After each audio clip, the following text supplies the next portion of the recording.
fits him extremely well. But what I want to know is, you know, we're not just New Jersey. I mean, we're very close to New Jersey, and we're in this area, so New Jersey's a part of us and what we do for sure. Always has been. Brother state. Absolutely, always has been. And we get to see some stuff that's going on in other states as well. I wanted to get a perspective from you as to what do you think is like the state of New Jersey. There seems to be, in my a little bit of analysis, there seems to be a level of, I don't know if I want to say cattiness, but there's a lot of back and forth between certain people. Like there's things where people pull out of, they pulled out of certain events, and then there's other people who there's litigation against them. And I'm not getting into any names, and we don't need to do with any of that. I'm just curious about do you feel, and you cover this stuff, do you think that there's a little bit more that goes on New Jersey on the extra side, like extra. the drama side? I'm just curious. I'm just trying to figure this out. Yeah, that's like an interesting question, feuds, the nature of it. Like, it's difficult when life is like a zero-sum game versus like a win-win.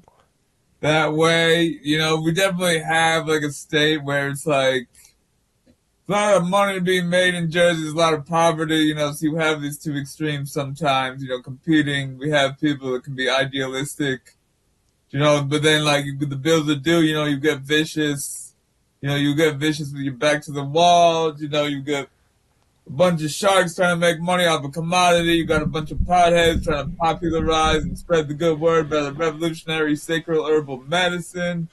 Then becomes very difficult. So then you got potheads turning into sharks, survive among sharks. And then like that's difficult and shit. So yeah, a lot of issues, like that way. It's interesting and like to compare to elsewhere. I'm a Jersey boy. I got covering like Jersey.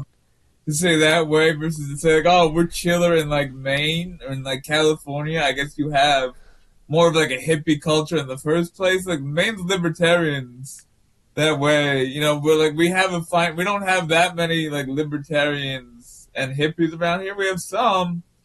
We got the values, I don't know how many hippies like rocking a fedora, but that's another story. No, I mean that's a good point. I mean, this area, our area here is a bit different than what you'd see in Maine or what you'd see in California. It's definitely different for sure. I'm wondering, do you think of like there's the OG stoners, right, who have been working and driving, this underground industry to where it's at today, and then there's folks who have come in that are, let's say that they're newer to the space and, they may partake, they may not partake.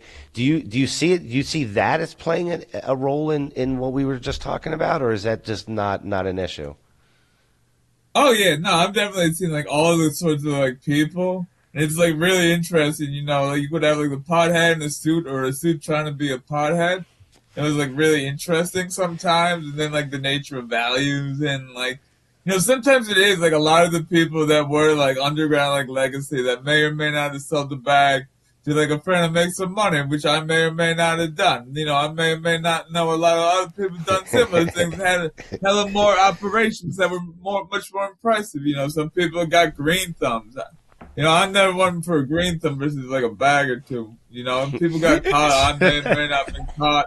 It sucked. It may or it sucked ass. You get like a lot of these issues.